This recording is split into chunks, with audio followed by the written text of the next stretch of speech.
For more insight into the latest political developments, we welcome to studio Danny Ayalon, former Israeli Deputy Foreign Minister and former Israeli Ambassador to the United States, and Senior Diplomatic Correspondent for Israel Hayom, Ariel Kahana, joining us from Jerusalem. Gentlemen, thank you both so much for your time. So, Ariel, I'm going to start with you in Jerusalem because Benjamin Netanyahu is today promising he is going to get this budget passed. It's not going to be a problem. He's going to be able to iron everything out. Are you confident he is going to be able to do as much?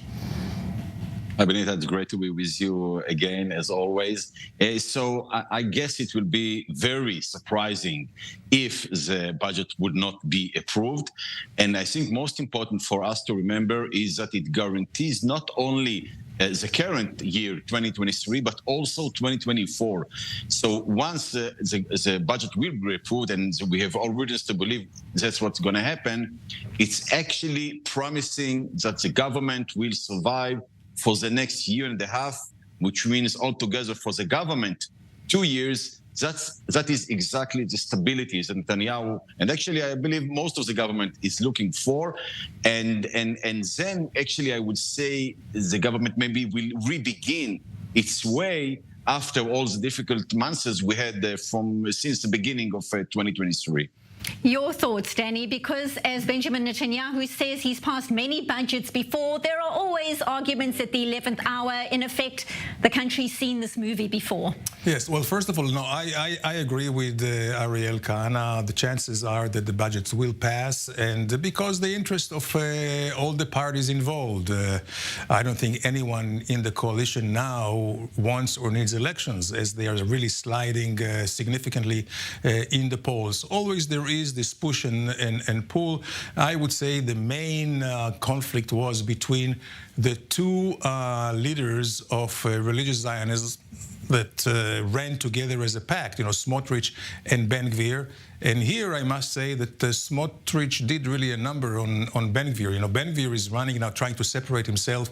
So he's the champion now of the periphery, the Negev and the Galilee. And also his party, Wasserlauf, the minister from his party, is the minister of the Negev and the Galilee. But what does Smotrich, what does he do? He gives the budget for these areas of the periphery to Orit Struk, Minister Struk, which is the Minister of National Projects. So he wants the credits to go to that. And the Ben Gvir sees it as a real threat, political threat to him. And this is why we see all this push and pull. At the end of the day, I don't think anyone there wants elections at this point, so it will pass. Whether here I just beg to differ with my friend Ariel. I'm not sure that the government is going to have now a smooth sail until 2024 because there are still very many unknown factors. The demonstrations, the judicial reform, what will Levin do, pressure from the United States. Will Mr. Netanyahu go for some kind of a plea deal about his own personal corruption yes, case? So it's everything is going to still be hanging out in the air, I'm afraid. There are many factors at play. I want to bring you in, Ariel, about the apparent headache that Itamar Ben-Gvir may or may not be bringing for Benjamin Netanyahu right now. What is your understanding of what happens behind the scenes? Is there a tacit approval, go up to the Temple Mount if you must, just don't break any of the rules and we'll let this pass? Or is he being told by Benjamin Netanyahu just to stay put and not to create any raucous or furor at this juncture?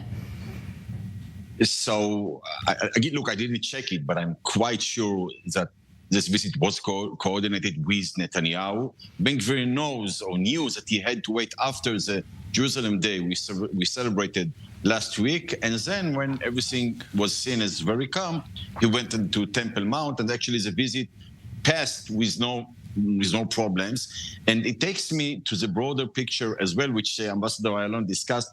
I think even this example about how Netanyahu and Ben-Gvir probably coordinated the visit in the Temple Mount, it tells us they are learning how to work together. This government went through, you had in it a lot of young ministers with no experience, didn't know how to function in a government, didn't know how to coordinate moves between themselves.